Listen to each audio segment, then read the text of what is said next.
tout à l'heure aura lieu le derby madrilène qui opposera cette équipe du Real Madrid à l'Atlético de Madrid. Avant ce derby-là, depuis, je pense, notre récent match, on a reçu quelques mauvaises nouvelles, comme par exemple Antonio Rudiger qui serait notamment presque indisponible pour ce match-là. On a reçu aussi Aurélien Tchouaméni qui a reçu un carton de trop qui le disqualifie pour ce match-là. Mais on a aussi reçu une bonne nouvelle hier, c'est notre poursuivant Jérôme qui a fait un match nul. Ça veut dire que le Real Madrid reste premier présentement avec un point, malgré le fait qu'il doit jouer contre Atlético tout à l'heure.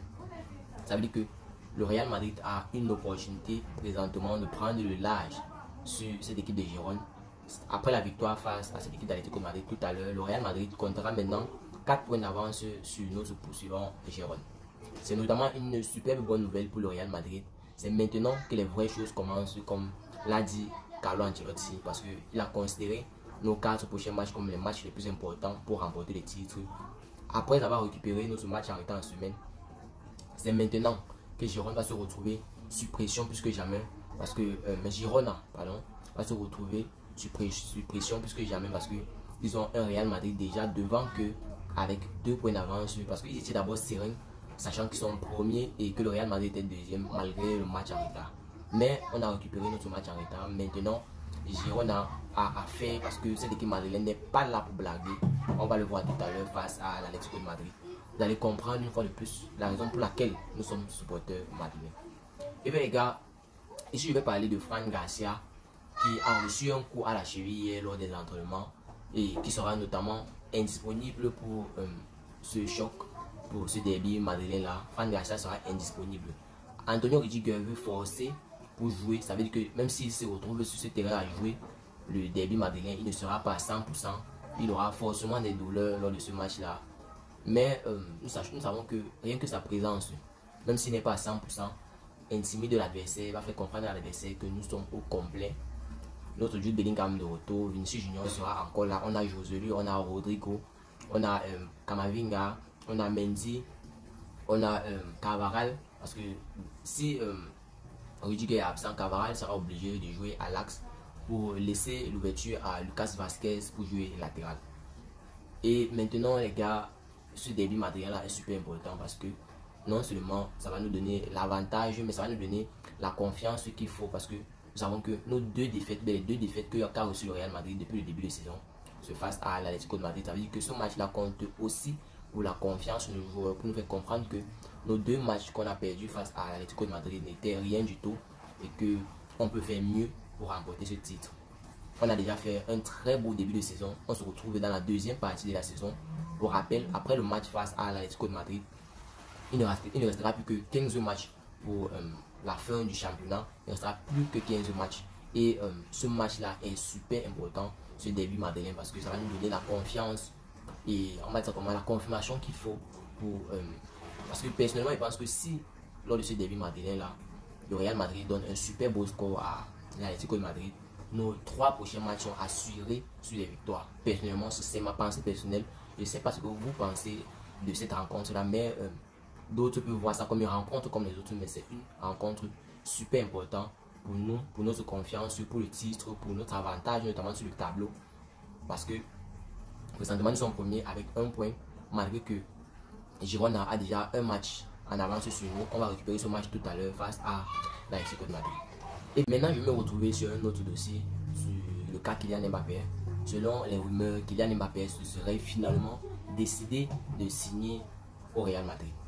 Il ne cherche que le bon moment, bien attend que le bon moment pour annoncer. Ce se fera sûrement la semaine prochaine, selon les rumeurs qui circulent concernant le dossier Kylian Mbappé. Et bien, le PSG aurait déjà pris le cas Mbappé comme un cas perdu. Ils ont perdu tout espoir de prolonger Kylian Mbappé et présentement sont en train de chercher son remplaçant. En fait, c'est ce que disent les rumeurs dans ce cas-là. Personnellement, et vous avez dit ça à maintes reprises, je ne fais plus confiance à Kylian Mbappé.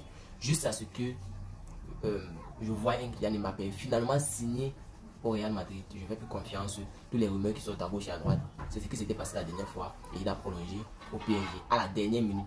Donc, ce que je veux dire, c'est que les gars, qu'on ne se laisse pas embobiner par les rumeurs d'ici et là parlant de Kylian Mbappé qui s'est finalement décidé, qui aurait fait ceci ou cela. C'est vrai qu'on dit que ça sorte, ces rumeurs là sortent des proches de Kylian Mbappé, mais personnellement, je ne fais plus confiance. Je ne fais plus confiance sur sa signature à Madrid. Je ne pense pas trop.